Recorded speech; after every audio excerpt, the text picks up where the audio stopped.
Happy Friday, everybody. Happy Friday. And Friday. and welcome to the back catalog listening party. My name is Mother Banjo, one of your hosts. My name is Anthony Ihrig, the other host. And joining us today from I think from his home in Michigan. I don't know. We'll have to find out where he's joining us from. Matt Lenny. Hey, everybody. Crowd is into it today. I like it. I like it. And we are so excited to have Matt here, an old friend for me and a newer friend for Anthony. And we're really excited to have him joining us today. And folks are ready for the party. A few folks beat us to it, actually. I like that. Yeah, exactly. They have their priorities straight. Hey, and Tom's here. Chris, All right. Chris joining us from Savage, Minnesota, a shiny beer in hand. Connie from Richfield. Connie. And yay Friday. Oh, And cheers to that, Anne. Tom and hey Matt. Alex, hello from South Minneapolis, ready to enjoy some great music. One of our Patreon supporters, Matthew Winters, joining us from Birmingham, UK. All So right. thanks, Wow. Matt. Hey, I don't Matt. know, it must be late there. So thanks for tuning in. And Lynn joining us from Greenville, South Carolina, made a locally made sour Ooh, brew. Ooh. Nice. Well, All right. Maybe we would put that one in the comments, Lynn. I'd love to know what it is. Exactly. Especially if we can get it up north here. Mhm. And Joe joining us from Hey, Joe. South Minneapolis. So he's joining us from the South, but South Minneapolis. Well, Tony and I are joining you from South Minneapolis as well. And it's been kind of cold and gray for most of the week, but today is sunny. You might even Yes. see a nice glare on my forehead today, which means I went from the red wine to my dry rosé. This is Oh. from a special a special box that I really love, and our Patreon supporters will know what this is from. I have a favorite low calorie dry rosé wine, which we fixed the box a bit. Yeah. So Yeah. Matt and Anthony and I were recently at the Folk Alliance Regional Midwest Conference in Chicago, and we were all lamenting that this Boda Box Breeze, although it tastes great, it's not sweet as all those pink ribbons would indicate, but it's kind of we don't really like the marketing of it. We decided it needed a less estrogen oriented kind of look to it. So we It started fixed with the idea that the guy version would be extreme rosé. Yeah. Would be like and then somehow it took a very weird left turn. more sorrow, more trains. For those yes. who are just listening to today's episode, we are looking at a picture of a very extreme Boda box that has been doctored up by a bunch of folkies from that conference. Yeah, and there's some catchphrases on there like more sorrow, more trains, and Do you have the Dust Bowl edition photos? Yeah, I think that's on the top of that box. Yeah. And actually, I should say that box, although it made it back with me from Minneapolis, it was not very full when it came back to Minneapolis. Sorry So about this that. is from a fresh box, but we'll also share that photo on our show notes. So you can, if you're curious, you can see it there at backcataloglisteningparty.com.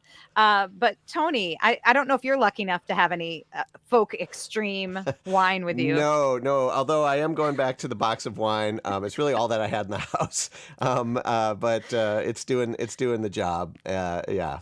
Excellent. And Matt, are you enjoying a beverage on this Friday afternoon? I made an old fashioned with a Oh, 3 quarts nice. bourbon that a friend gave me. So Oh, I figured very it nice. Seems appropriate. Cheers. Yes. Cheers, Awesome. I'm not a everybody. very Yeah, good bartender, cheers. so it's not that good of an old fashioned, but you know. If you're out there, raise your glass. If you're new to the program, this is our weekly musical happy hour. So if you're out there with a beverage of any sort or a snack, let us know that you're there. It's a conversation. So hop in the real-time chat and let us know what you're eating or drinking and where you're from. And throughout the episode, if you have questions or comments for Matt, also put them in there. We'll try to get to all of them before the end of the hour.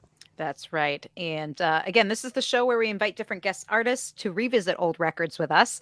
And today, Matt Lenny is joining us, and along with maybe some kitties. So we're excited to see some appearance by the pets, which is always a favorite thing that We have a new happens here on the kitten, back which catalog. means he's locked in here with me. So I'll be working. He has periodically stepped on the power strip of my computer and shut it all down. So if I suddenly disappear, that's what happens. That's blame it on the cat. Always a Yes, quality yes. plan. And Well, we are so excited to have you here. I'm especially excited, and Tom making a comment. How surprising, Matt, with an old How do we fashioned. That must kick be your people signature out drink. of the? Well, and this is what we should say too. If you, maybe go back a ways with Matt or any of the other folks, we love it when people spill secrets of our guests or ask Hmm. probing questions that we might not think to ask. So just putting that out there. So if any band members show up or anything and want to correct Matt on anything he says during the show, we fully support that. And I was told speaking, I could lie with no consequence. well, you can lie. We can't Yeah. promise no It is consequence. YouTube after all. That's You'll right. fit That's right in. Just between us, yeah. So I'm very excited to have Matt on the show because, as I referenced earlier, I go way back with Matt. I think I saw the first episode of The Simpsons with Matt. Wow. So that Yeah. just goes to show we've known each other a long time. And he recorded my first EP as well. So Hmm. we have known each other a long time. But for folks who maybe don't go back as far as that, maybe you could give a little brief bio of like where you grew up, how you fell into making music, and in particular, where this record fits into your catalog. Yeah. Well, I grew up in a number of different places, mostly in the Northeast, and you and I met when I lived in Connecticut, which is, I think, right outside of New Haven, which is, I think, where I would sort of consider like my home as a kid. I don't know, none of my family lives there anymore, but that's kind of where I feel like I grew up. And I was always interested in music when I was living there. I sort of, listened to I remember listening to a David Bowie, Ziggy Stardust tape that your sister played in the car, I think. That's how I got into David Bowie, so I blame her. And my son is named Bowie now, so that really went way too far. But I moved to Oklahoma when I was 15. My dad got a job there, and everything's awkward when you're 15, right? Like walking down the block is awkward when you're 15, let alone moving to the Bible Belt from outside, from New Haven, and I was not at all ready. And so that's how I started playing guitar. Is I was really, really, really lonely. And I actually went on like a youth group retreat with the church I was there. And can you hear me better now? Someone said to turn up the mic. Is it loud enough now? I'll eat the microphone. And the youth pastor handed me a guitar in front of we went on a treat, and he's like, "Here, you play guitar and provide the music." And I didn't play guitar, and I told him so. And then he insisted, and we argued back and forth. And so he said, we'll just do what that guy does. So I spent the whole weekend, I learned to play guitar in front of like 30 other kids, desperately trying to follow like what the other guy did. So at the end of the weekend, I had blisters on my fingers, and but I could play. And then I just sort of locked myself in my room for the next 3 years. And played. And I lived in Chicago and New York and stuff. And somewhere along there, I decided it was really what I loved. And I moved to New York to try to be a rock star. And obviously that has panned out. But I'm still making music. And so this EP that we're talking about is, I think represents, well, there's a few little eras in it, but it represents sort of the last music that I made in New York before I moved back to the Midwest, ultimately to Michigan. And I think it also reflects the first, I'd started out doing a lot of loud rock and roll, and then I moved to New York, and instead of, doing the CBGB thing or whatever, I fell in love with country music and then tried to learn to write that stuff. So I think this was the first recording that I felt like maybe showed some glimmer that I could actually learn to do that. So yeah. Excellent. Well, we are so excited to hear some music, and David is enjoying a Belgium Fat Tire and said, already loving the title of this recording, which is, again, Troubadours and Thieves. And this came out in 2014. And I don't know, are folks ready for music? Because I am. Yes. So the first track you picked to feature on today's show is Evelyn. Is there anything you want to say about the song before we take a listen? This song was written as part of an art contest, which I've never done before or since. I have a friend named Brian Van Dyke, who is a fabulous novelist and has a novel being published next summer. So check him out. But he called me up one day and said, "I challenge you to an art contest." And I said, "What on earth is an art contest?" But I'm in. And he said that we had 30 days and he was going to write a novel and I had to make a record. And so we discussed the terms and we came to agreement. And so I sat down to write and record a bunch of songs. And so this is one of the songs that came out of that. And so it was written sort of quickly and recorded in my apartment. And Sonny, who told me to turn up my microphone, played the drums on it. So shout out to Sonny. So yeah, that's probably enough info going in. All right, well, let's give it a spin. If you have questions or comments, you can think about them while we're listening or throw them into our real-time chat. But for now, let's just enjoy the music. This is Matt Lenny with Evelyn here on the Back Catalog Listening Party.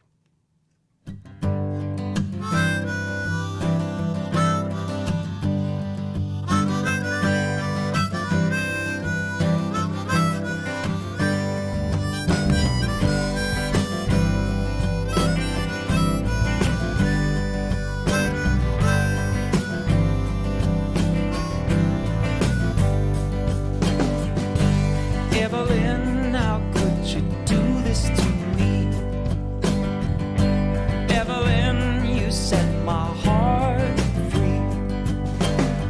I didn't want it to be this way.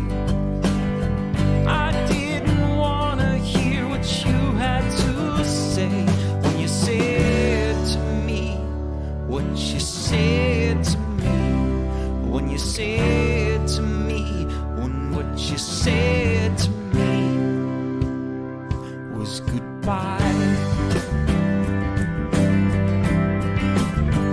Was goodbye.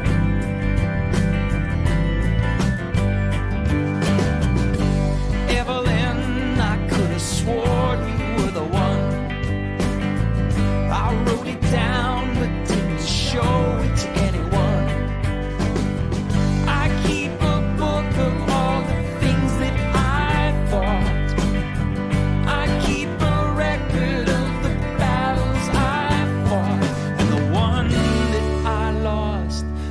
Said to me, and the one that I lost when what you said to me was goodbye. Was goodbye, yeah.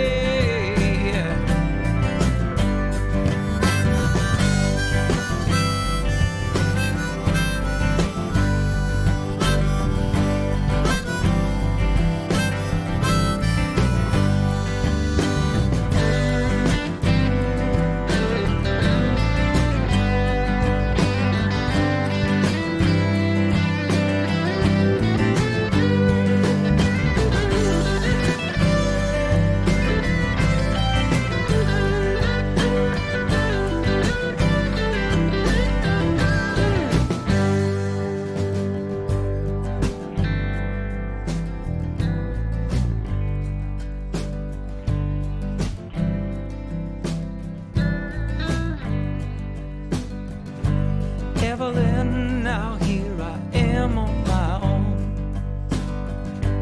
Evelyn, I'm trying hard to come home.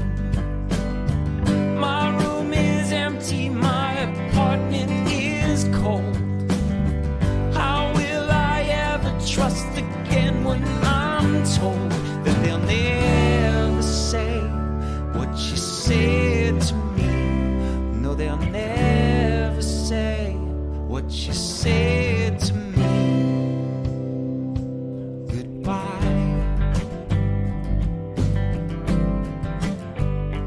Goodbye, yeah.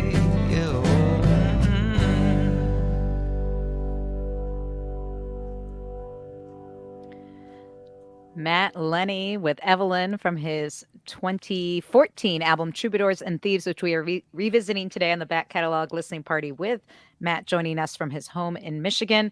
And that song sounded great. And I know that Sonny, who's joining us in the chat, playing drums. Tell us about who else is playing on this track. So that track, let's see. Sonny played drums and recorded the drums. My buddy Kevin McCall played bass on that. Elena Honeycutt at the time. I do not know her married name. Apologies. people drift away. What can I say? Sang the harmony, and then the rest of it is me. So I played all the guitars and the harmonica. And Sweet guitar playing on that. Yeah, I was gonna say the same thing. That sounded great. I was gonna. I recorded, like I said, I recorded it in my apartment. This was like a Brooklyn apartment, so it's like tiny and you can't make noise. And I remember. So for like the rhythm electric, I remember I had a, like a Fender amp, and I don't know if any guitar players here, like there's a thing where like you're trying to turn it down and it's like there's this spot between 0 and on where it's like off, way too loud, off, way too loud. And if you like don't sneeze, you can get it to where it makes sound but isn't too loud. So I remember dialing that in, but it was awful for a lead guitar. So that was like early, I had like that's a fake, it's not a real amp, like that lead guitar part. I remember it was the first time I was like, oh, you can record stuff at home that sounds okay without it being a real amp, which now is like you can do that all sorts of ways. But at the time, it was very exciting. Well, it sounds great nonetheless. However it was recorded, it sounds. Well, thank you. Thank you. Good. And so did those restrictions of recording in your apartment sort of change what instruments you decided to do? Because you were talking about a rhythm electric, like could you record acoustic, or was that, did that get too raucous? Because people heard, could hear the instrument. Yeah. I don't think it changed the instrumentation so much as it changed it was put together in a weird way. Like because it was like this art contest idea, I just sort of had to move fast. And so it was kind of like, and of course I also couldn't do like 100 takes because the neighbors would get real mad. So it was like set up a microphone. It was this microphone. I've had this microphone for like 15, 20 years. It's like $100 condenser mic. I remember setting it up and like, sounds okay. And I don't even know if I must have had a click or something, but I just recorded the acoustic. And so it started with the acoustic guitar actually, or the guitar part, and then vocals. And then I think we put the drums on and then the bass. So it was like so the process was weird. And on some of the tunes, it didn't really work, but there's a couple of the tunes from those sessions that like have kind of a magic to them. Like this song is one that like, we still play to this day. And that was recorded in 2009. So that was like a holdover recording so this EP is kind of, there's some new songs recorded for it, but this was one I was like, it didn't have a home. And I was like, I gotta do something with that. And where were the other musicians recording? Just at their houses, or was there a central place where you got to just at my apartment, except Sonny was, used to work at a place called Spin the Bottle, who were responsible for the pop-up video. You remember that show? Oh, yeah. And so Sonny worked there, and Sonny's a very talented video editor. And he also played banjo on my newest record. All right. And runs an awesome studio in Brooklyn. They just won Best Studio in Brooklyn. So this was baby Sonny in he had a little back room where he had like a cheap setup. And we went in there like one evening after everybody had left, and we did like a whole bunch of drums in like, I think one night maybe. So, but everyone else just recorded in my apartment. Okay, I was going to ask about the drums. I figured that did not happen. No, that did not happen in the apartment. Because otherwise you would have been shortly evicted from your Brooklyn apartment. Yes, absolutely. Which, that was not a great apartment. I probably would not have been too sad about that. Well, Matt says, amazing because it sounded so good. The vocals were so clear. The mix was nicely balanced. I agree with Matt. I think it sounded really outstanding. I don't think you would guess that it was done in those pieces or so haphazardly. And Sonny says the whole record in one night. Wow. So the EP was not one night, but the original art challenge was like 10 songs. So we did. We were there very, very late and did the whole record in one night. And I think we did a couple songs from scratch. I think there were a couple electric tunes that we maybe did and one improv. Maybe, I don't remember. It was a long time ago. Wow. Wonderful. And, Chris made this comment while the song was playing, cool flavors of Neil. I'm guessing he means Neil Young, but that's I how don't I'm know. taking it. Neil Diamond. Neil Diamond. Sadaka. I don't know. So I'm going Young. Yeah. So I was going to say, I could definitely hear Neil Young in there. So is Neil Young like, would you consider him one of your influences? Definitely would now. I don't know the extent to which I would have then, but definitely now. I think I spent a very long time just trying to write country songs and failing. And I think this was like it's not really a country song, but I was sure trying. So I was listening to like Hank Williams and Bob Dylan and stuff and just missing the mark completely, but landing somewhere. But Neil Young now, I'm totally obsessed. Were you I just had to hear one of the flavors I heard. I used to be a big fan of Matthew Sweet. Remember that kind of indie rocker and stuff, and like those guitars were so amazing. I would love to hear about like kind of where you came from as a guitar player. Because I was hearing, kind of shades of some of the guitar work on some of those Matthew Sweet records, which I think have a little bit of that kind of rocks meets country. Yeah. And I'd love to know kind of where you're coming from. I mean, the acoustic guitar part is very much like is a classic. It's like there's a million songs that just do that G C thing. So that's like I think the acoustic is pretty kind of straight up the road, like roots rock Americana. I think the electric guitar solo, I'm not a great technician as a player. Like I'm not one of those people who just has 8 trillion chops and can play in every genre and everything. I sort of find that the best I can do is kind of try to think about what emotional arc I want it to create. So for me, the solo in that song, it's a song of loneliness and trying to get back home somehow. And, I wrote it at a time when I'd been in a terrible car accident after and was recovering. And so it was this sort of imagined, like I never dated anyone named Evelyn, but it was like us longing for something. And so I wanted the solo to have that, I just thought about it emotionally. I don't think I did. I don't think I had very many technical approaches. I think it's like, I was just wanted it to have that thing where it feels like it lifts you up and then leaves you in a quiet place somehow. I think it was like 1 or 2 takes, maybe just 1 take. Cause I remember at the end, like realizing I'd gotten like at the end of it, there's a point where I hit a note and I think it maybe wasn't a resolved note I remember, but I remember very viscerally being like, oh, I got to slide up. And so I waited a very long time and slid to the next note. And it was like, and then I was like, oh, that sounds cool. And it was still sustaining. So I was like, I'll go to the next note now. And it was like, it was very exciting. It was like Well, yeah, at 2 a.m, by myself in the apartment, in February or whatever it was. Awesome.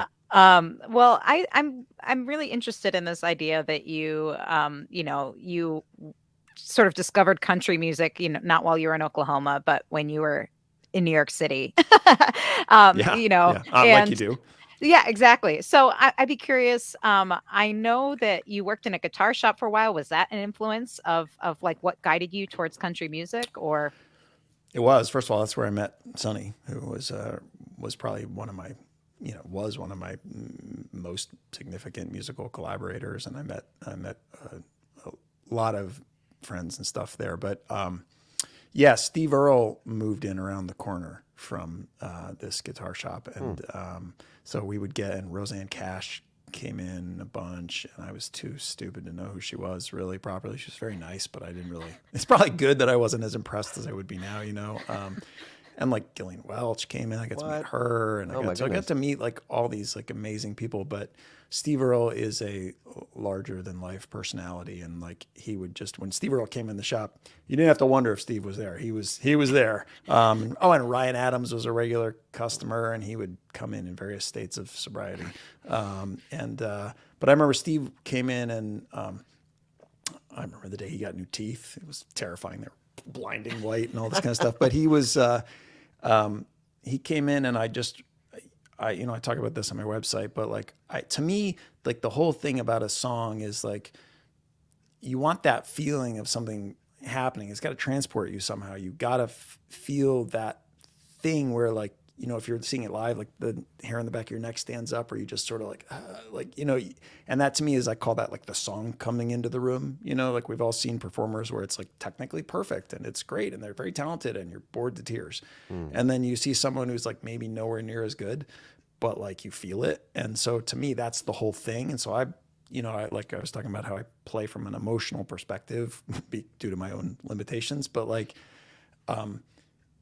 I always chased that, but he came in, and I remember he picked up like a $300 student guitar, and he played like one chord, like a G chord, like the first chord you learn on a guitar, right? And he played it on this one guitar, and I swear to God, every country music song you've ever heard walked in the room. It was like the pressure in the room changed, you know what I mean? And he did that for like a second, and he goes, "Wow, that's a pretty nice guitar," and he put it back down. He walked out, and I was just like, what? Because I was chasing it in all these ways, and I picked up the same guitar and played the same chord, just a chord. And so I was like, what is this? Like, it's the same chord, it's the same guitar. And so I think that really, really blew my mind, because it was just so simple, but so powerful. And I don't know, it really just rewired my head. That, and seeing I saw some documentary that I think it's the Bob Dylan documentary. But what struck me was, Bob Dylan, great, blah, blah, blah. I mean, I love Bob Dylan, but like there was a clip of Hank Williams singing Cold, Cold Heart. And I think, and he was wearing, we were talking about nudie suits earlier, the sparkly nudie suit, and he's got the big grin. And it was like the most theatrical thing. Like, there's this notion that I always thought of, like, authentic and earthy and rootsy. But you see, like, I don't know, if you're wearing a glittery rhinestone suit and grinning a big grin while singing a song and moving your shoulders about having your heart broken, like, that's theater.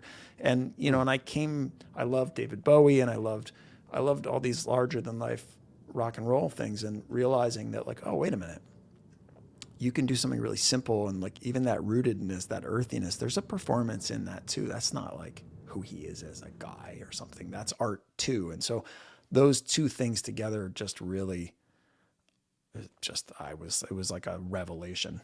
And then I found it shockingly hard to do. Like, it seems so simple, but like I've come to think like country music is like blues, in the sense that it's very easy to do it badly, very easy. There's not that many chords. Like, it's almost impossible to do it well. Almost impossible. There's that special ingredient that is comes from in here. Yep, it comes from in there, and there's like the way that the swing. There's like a lot of like.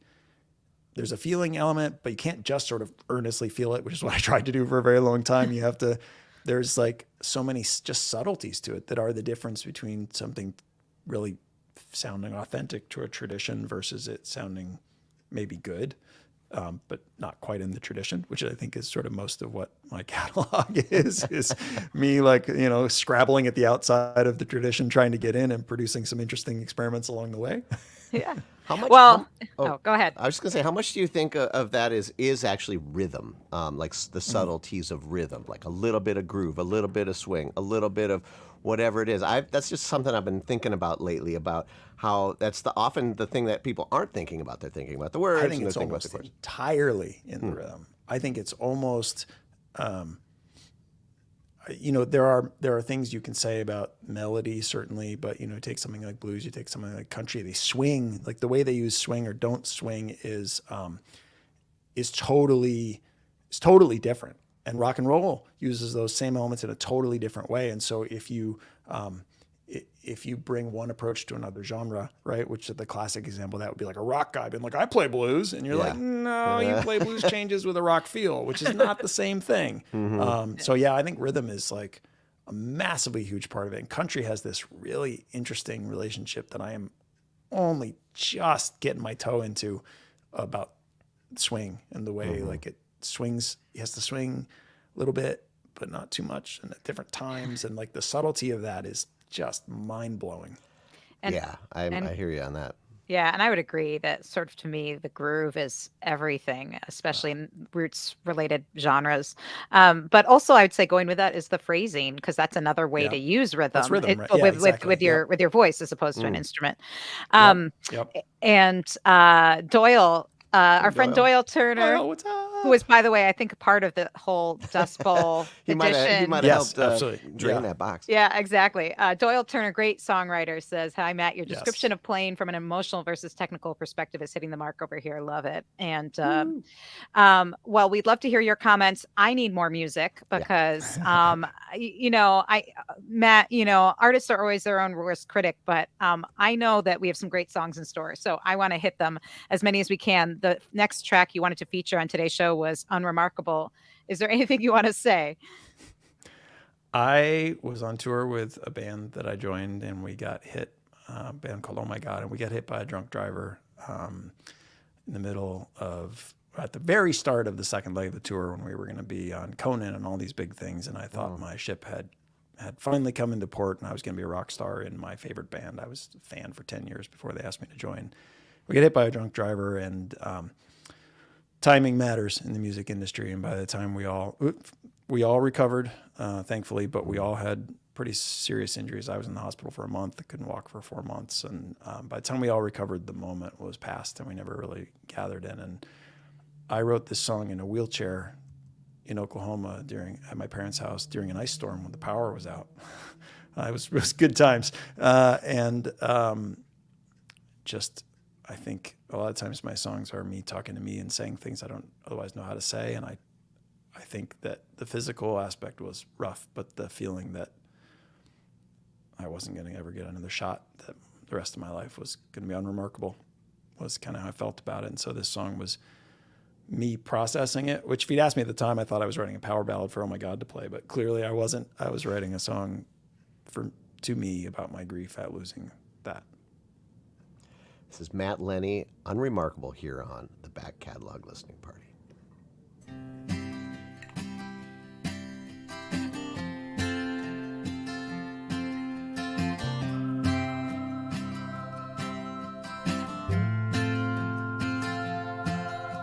Some days when I get up, I just don't know what to do with myself. I don't know how I'm drag out of bed. I think to myself there must be something wrong with my head. Some days when I wake up, the day just seems impossible, and I just wanna give up the fight. I'm stumbling around and I can't find the light. You said to me that I could call you if I needed you, and I'm telling you now, I'm gonna need you before the night is through. 'Cause all of my life is gonna be unremarkable.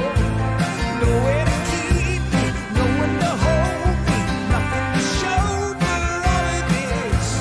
Put me down, it breaks my heart. Tell me a lie, tell me a pretty fairy tale. Tell me it matters, tell me you love me, tell me you know that I'll never fail if I don't give up. But I just don't know.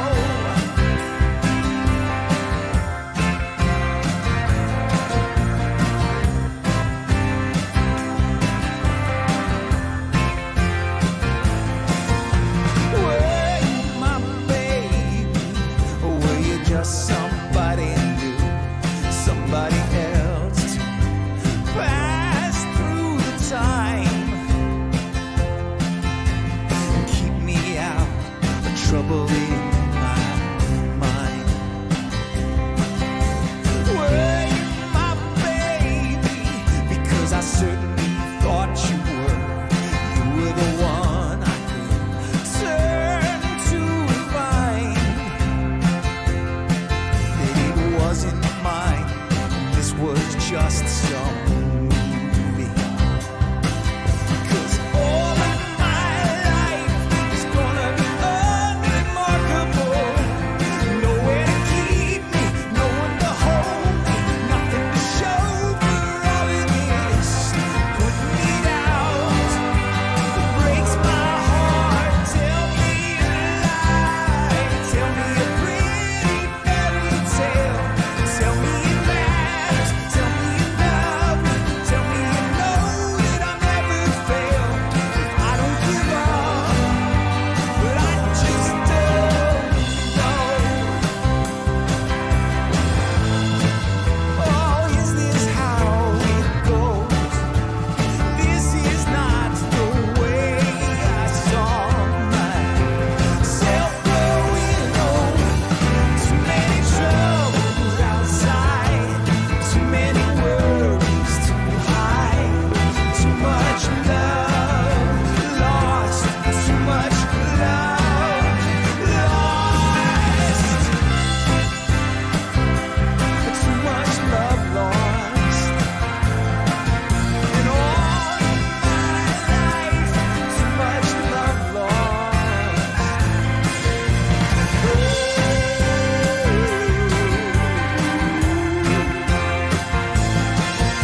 Well, a song Yeah. called Unremarkable, that sounds pretty great to me. So We nothing should like start setting playing the that all bar the low time. with the title for Yeah, people to be like, yeah. actually, it sounds pretty good. Is it Wait till you hear my really? next album. Crappy album.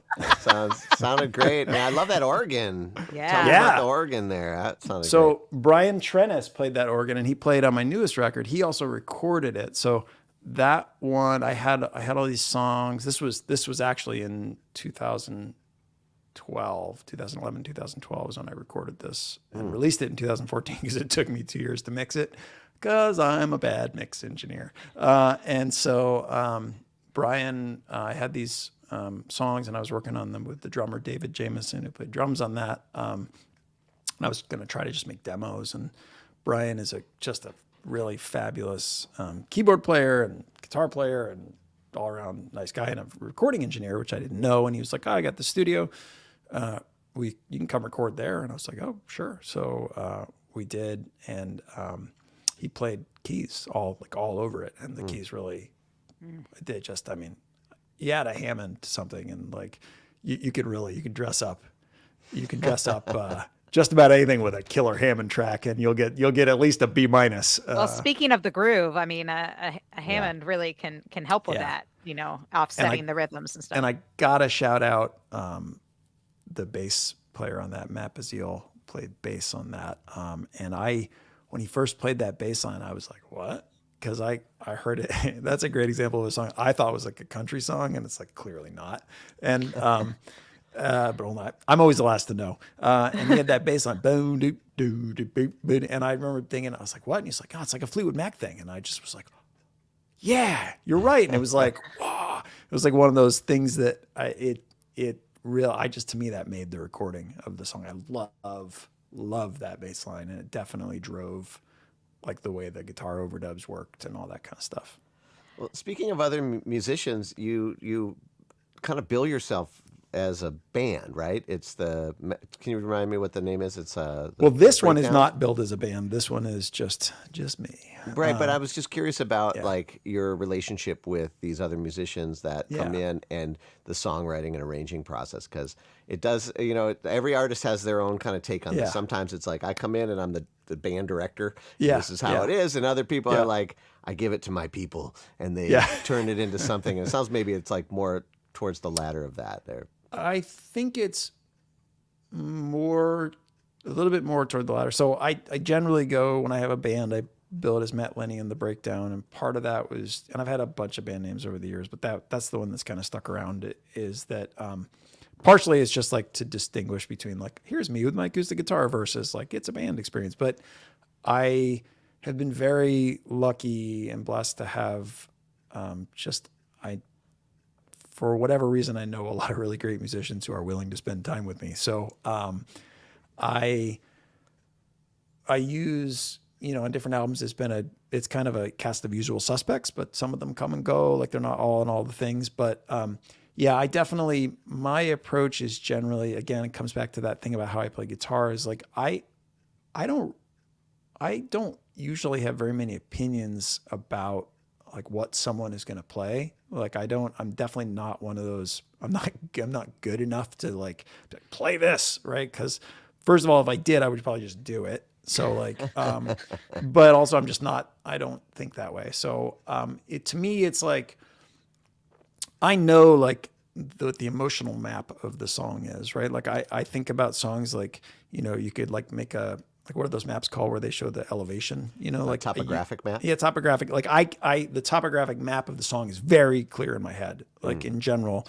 like it kind of goes like, you get the verse and you get the chorus and you get a verse and you get a second chorus, and then we maybe bring it down for the bridge or we bring it up or what, so I tend to issue very frustrating instructions like, play like this is the loneliest moment of, like a very like emotional, but I'm know enough technical stuff to like maybe give some direction in this way or that way. So like, I generally find that I get the best things when I get people who I know are really good. And if they can connect to the meaning of the song and we can connect to what we're all trying to say emotionally in any given moment, it's usually better if I don't say too much more past that, because they're really good at their particular jobs. You know what I mean? Like what they're going to pull out is going to be better than what I would suggest because they play that instrument and I don't. You know what I mean? Well, and as you said, because these are musicians you played with a lot and trust, and they get you and in your music, they also are gonna, sometimes having that outsider perspective is helpful because, as you said, sometimes you're the last one to know what, what is the song actually meant to sound like, and the fact that one of your band members said Fleetwood Mac and you were thinking like Hank Williams, like that. I think it's helpful to have an outsider.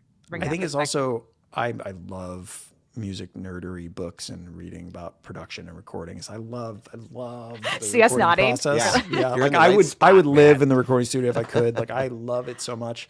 And one of the things that I think is 100% true is that like you can't try to get the version. You have to get a version. And so like there are a lot of stories in my catalog of songs that like I totally thought they were going to be this way and they went that way in the studio, and if I'd fought that, it would have sucked. But if you go with it, like as long as the story of the song comes through, like there's probably 100 ways to play that song that would tell the story. Probably all you need is a story. What you need is a version that everyone playing it can feel. Because if you try to make a version that only you feel, and your musicians are like kind of like, I guess so, like the audience is you're gonna hear that, right? So if you can find a place that's like the Venn diagram of like how everyone hears it, and it's true to what you think the song is trying to say, that's where the magic lies, and that's really hard to do. Yeah, those are wise but it's also words. really fun. I love it. I love it when a song just does a total left turn, and because I also think it makes it easier to record because then you're like. It's freeing because you're like, well, I don't know what's happening anymore. And so like, you don't, like the like perfectionism, the worry, you can just get excited about a new sound you're hearing. And like, I think that comes through on a recording if there's that feeling of discovery of something. Like Jason Isbell said, you can only create once. After that, you're recreating. Yeah. And so like to capture that moment is pretty exciting. Yeah. Well, we are enjoying revisiting this capturing of these songs from your 2014 album Troubadours and Thieves. We're speaking with Matt Lenny here on the back catalog listening party, listening to the songs, talking about the recording, and people are asking questions. If you have comments or questions, throw them in the chat. Connie says, I love the album cover. Can you tell us about it? And I was going to ask the same question. It looks like it's like a letterpress or something. I'm ashamed of you all. It's a Swedish postage stamp, obviously. It is actually a Swedish postage stamp. Really? So a song that I don't think we're going to get to, maybe, we're definitely not going to get to because I'm really verbose, is Some People Said, which is kind of where the Troubadours and Thieves title came from. And I had been reading, that song was partially inspired by a biography I read of Cornelius Vanderbilt. Great biography if you're interested in a really crazy book. And so I wanted something that was kind of that era and everything. And I'm a limited graphic designer. So I found some stock images, and this was one that came up, and it was originally like in that top left corner where it's just blank is where the Swedish flag was. And so I did some basic photoshopping and took that out. And then what I did was I turned it into a stamp. And so the actual album is, I ordered those like cardboard recycled sleeves, and I have a big stamp and I go chonk, and then I and I have a stamp for the back. And so I was gonna say, it looks like an actual picture of the cardboard. Is that right? Yeah. That is a fake cardboard background over the actual image. So it was like, and the real one is color. So I think I took out all the color, made it black and white, and then laid that over like a cardboard background just to see for myself what the physical, but the real ones look basically like that. Wow. Cool. So, I hear that you still have some of these physical copies. I don't know. You might have to maybe hand stamp some new ones if you can still find the stamp. And folks can pick it up either at mattlenny.com. And when you're there, you can not only pick up this album and his other wide catalog, including his new record, For the Birds, and whoa! Yay! Hold on. Let's get the wide shot here. There we go. Sorry. There we go. Awesome. See, T-shirts. We do right. have them. Really cool. And Is that they look from great. New record or something? Or? Yeah. That's we have a song called "In the Garden," which Sonny. I feel like Sonny's actually just being interviewed here because Sonny is featured. Sonny made a video for our single called "In the Garden," which combines Amazing. You all like, have to see it. which combines Amazing. You all like have to see it. yeah, like We'll put a cheap link in the like comments. B movie science fiction with old like Jesus movies, and so our graphic designer was inspired by that, and he created that T-shirt. Yeah. Very Awesome. cool. Well, we'll definitely put a link to that video and to all of this stuff in the show notes. If you go to backcataloglistingparty.com/184, you'll get all those things and some cool images and stuff. But there'll also be a link to purchase this music. And like Ellen said, you want to get a physical copy, especially if it's hand pressed, right? Hand-stamped. Yeah, I mean that's a big deal, in this age of digital. You can recreate. They're these numbered things. even. Yeah, they're numbered. even hand stamped and numbered. Oh, It's a man. limited edition. I love it. Come I love on. it. And I bet you would probably throw a signature on that for the fine folks out there, I wouldn't you? mean, for an extra $50-$60. Well, we should say it's also Bandcamp Friday, which means that Yes. if folks like to shop at Bandcamp, he will get 100% of the sales. And this album is available there. And you can tip extra.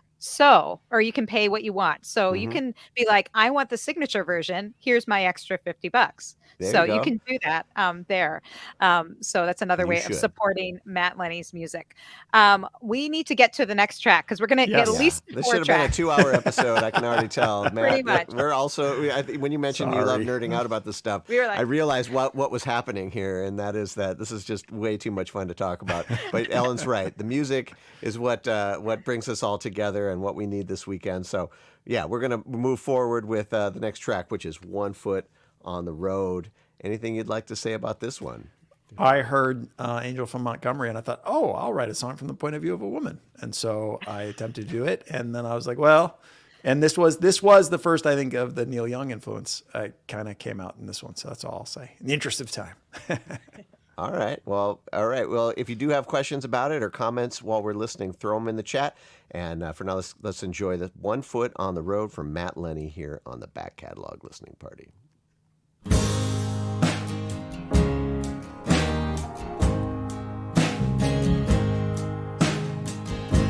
Does anybody ever know where they're going?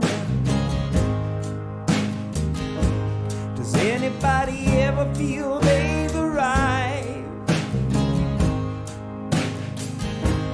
And as for me, I'm going to Nashville, Tennessee.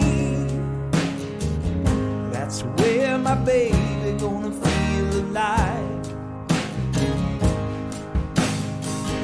Got me a man, and he sure can play. Singing songs of love and songs of faith. He's got the music, always pulling him away.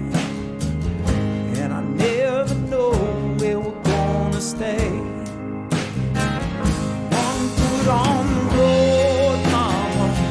One foot on the road, mama. One foot on the road, mama. One foot on the road. One foot on the road, mama. One foot on the road, mama. One foot on the road, mama. One foot on the road. I always thought that I'd be a star. I'd sing the song and he'd play guitar. But now I see that he is so much more than me. And my gift, well, it ain't the same. It'll never take me that far. One foot on the road, mama.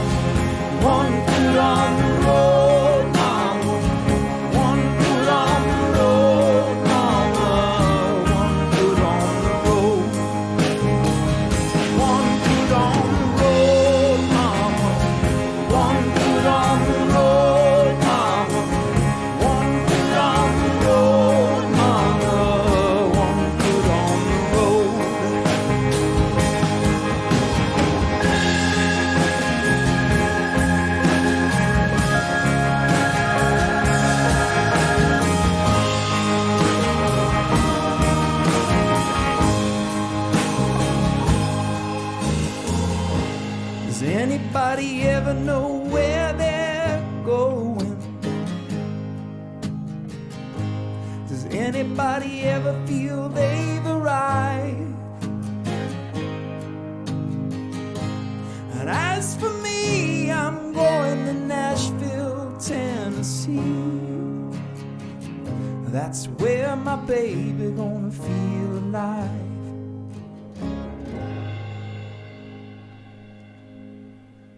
All right. Matt Lenny with One Foot on the Road from his 2014 album Troubadours and Thieves, which we're revisiting with Matt today live on the back catalog listening party. Man, when that organ came in, we were all like, Yeah. We're all like, yeah. Brian Trennis again. oh, Just killing it. talk about the groove. Again, it's all about that. And I could hear that sort of John Prine kind of vibe too, to like some of that certain era of John Prine production too. Yeah. And A then little Neil bit Young of in that. there too, for sure. Yeah. Yeah. Just in the, I think the groove is a little bit Neil Youngish. Yeah, it sounded real in a way. open. Was this one recorded like in a different space or? So this was recorded with Unremarkable in the studio that Brian Trennis had access to, and that one actually planted the seed for my favorite way of recording. Is that's a live vocal. That's a live. The acoustic guitar, the vocal, drums, and the bass are live all It together. sounded a little more Yeah. like open. Yeah. Yep. Yeah. Nice. And I love doing it that way. If you can hit it, if you can get it. I mean, Dave Cobb does things that way, right? If you can get it, like I always feel like there's an arc that is really hard to recreate, the overdubs. I mean, you can. Some of my favorite records are put together piecemeal, so there's no rules. But like for me, if I can just get a take of the vocal with the band, it's almost always better. Yeah. Well, I think you're using your voice then as one of the instruments with the interplay with the instruments in a Yeah, way they're that reacting you to don't it. when Yeah. you're just recording vocals. So you might get a more you might get a different take and maybe it's better or Yep. maybe it's not, but I do think there's an interplay that you don't get always. Well, that's the thing that Dave Cobb says is that it's crazy to him that as a singer, if you do the vocals last, you can react to the band, but the band can't react to you, which is bananas because the vocals are like generally the centerpiece. Yeah. That's a Yeah. great point. Yeah.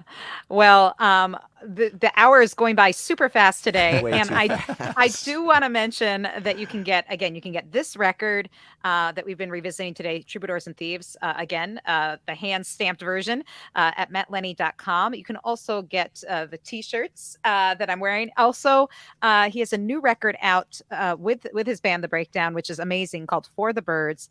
And definitely want to check it out. Also, a little birdie mentioned, Matt, that you have a live stream coming up or a video coming out. So people should subscribe to your YouTube channel, maybe. Yes. Or you can grab the mailing list on my website. I'll be posting about it everywhere I can figure out to post. So, but yeah, Excellent. we did a little live session. This will be like a full band live session at a place called Dogtown Studio here in Michigan, which is super cool.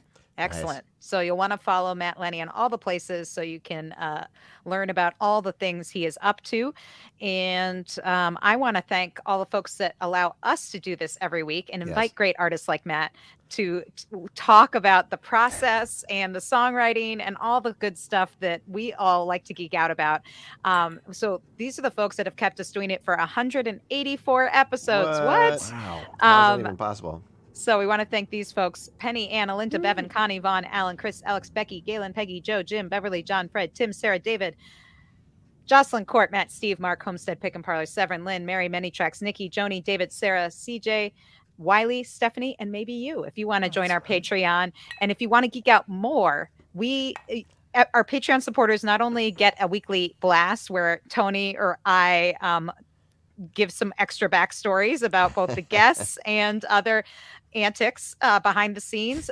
We also do after parties on Zoom with some of our guests and live streams, and we have some cool stuff planned. And you can pick up our founders back catalog listening party pint glass when you subscribe to that Patreon. So thank you to all of you for supporting the show, but mainly thank you for being here, because this show is about this community and enjoying music together. Because how often do you just get to listen to music without doing something else? For me, surprisingly not often, even though both Tony and I work in music It feels like we're But always this, doing something else, you know? but this is where it began for me, and I think it began for a lot of people, was just absorbing Headphones. it and doing only that, listening, maybe reading the liner notes while you're listening or something, but really, like taking it in. 100%. And we're just so happy that you're all here with us today to do that together, because that is the other thing that we've discovered, is that it's different when more people are involved and other people are listening together. Yeah, for sure. Well, we have one more song to listen to from the album. And so I think we're going to hear The Finest next. Is there Yeah. anything you want to say about this before we take a listen? I think this one is a complete dud. No, it's not. I actually picked this one intentionally because it is. It's a thing that I find interesting, is that I love rock and roll, and I came as I said, I came to this stuff through rock and roll, and this song I think it's catchy. It's kind of fun, and I talk about a jetpack and a ray gun, so you win. Oh, well, nice. But it I think sometimes when I try to be catchy, this falls in the category of like interesting experiment that like didn't quite work, but it's still kind of fun. I think obviously I can't judge myself, but like very well. But I had a song like this recently for the newest record that I was gonna.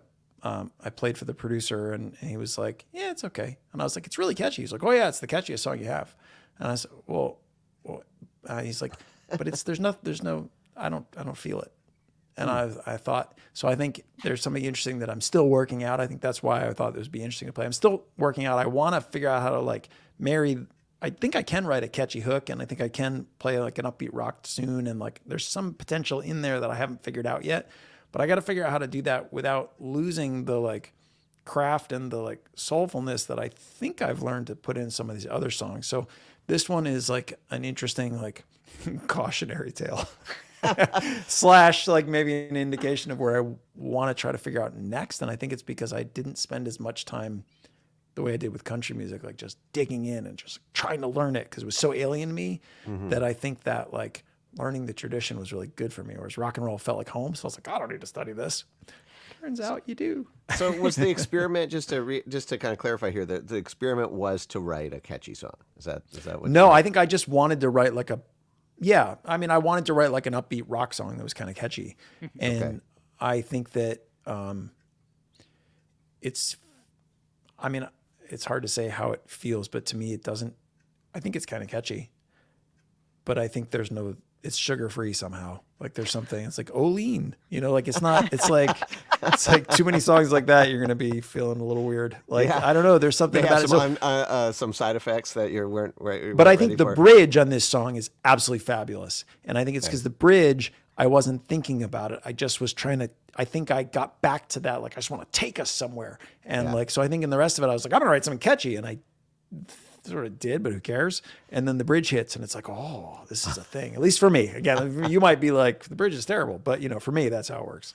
Well, that's awesome setup, and I think you're the first guest that has intentionally brought a song that they weren't like 100% about, but to talk about the process, right? Which is really what we're about here. So anybody out here listening to, I'd love to hear your comments while we listen to this, and I can't wait to listen to this bridge. This is Matt Lenny with The Finest here on the Back Catalog Listening Party.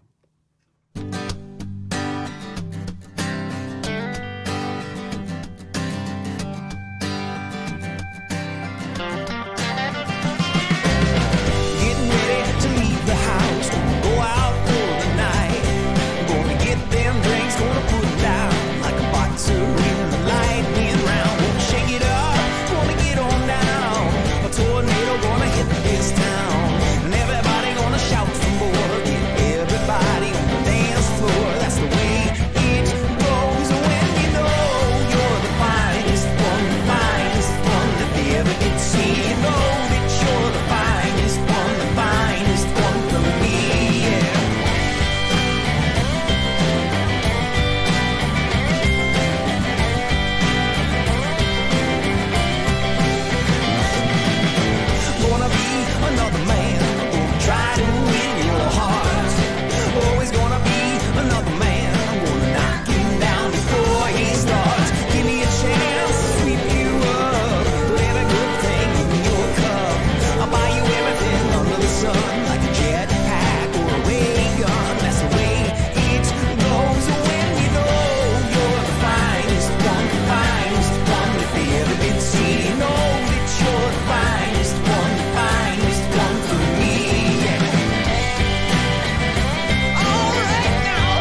Yes.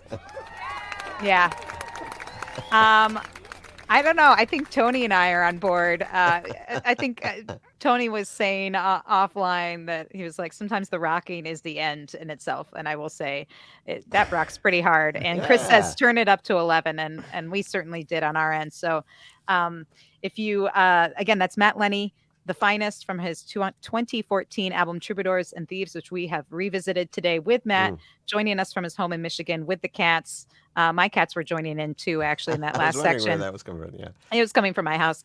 And thanks to all of you for joining us for this great conversation, and to Matt especially for spending an hour Yeah, with us thanks, Thank you Matt. and so much for sharing having his me. deep This is dark awesome. secrets about songwriting and his confessions. I love it. So if you liked it the way we know you did, because you were commenting like crazy, give it the thumbs up on YouTube. Direct more bots to Matt Lenny. And you can also subscribe to our YouTube channel, because we do this every week. Sadly, not with Matt Lenny every week, but with other great guests. And yeah, so we will be back next week with another edition of the Back Catalog Listening Party. We hope you have a wonderful music-filled week. Get this album, get Matt Lenny's new record, For the Birds, and shop for all your favorite artists today on Bandcamp, because they get 100% of the sales today, the best Friday of the month. Thank you Yeah. so much for You joining two us. are the best. Yeah, You two are oh. awesome. These two are like community making machines. It's amazing. Well, this is it's just so cool. our favorite thing in the world to do, and especially Seriously. with folks like you. Let's see if I can make this happen. Oh, yeah. There it is. Look at that. I got this new thing on my thing. Oh, whoa, watch what? this. Yeah, oh, yeah. Well, I'm not ready for this. thank you all for being there. We got all kinds of people. Great show, says Alex. Love hearing the thoughts behind the music. And Joni, thank you so much for being here. Sonny, all of you. Yeah. So Matt, Ellen and I have the best job, because this is what we would want to do if we could do anything in the world. Yeah, And 100%. so we so appreciate you being here, and all of you out there being here to make this happen. So Let me know if you need a loudmouth sidekick / mascot. yeah, We might call you. I can't wait to do another episode with you down the line, Matt, or see you again in person. Yeah, for sure. Again, folks, if you want to learn more about what's going on with Matt, you can head over to mattlenny.com. You won't regret it. And we hope to see you all next week here on the Back Catalog Listening Party. Until then, have a great weekend, and keep listening to that good music. Cheers.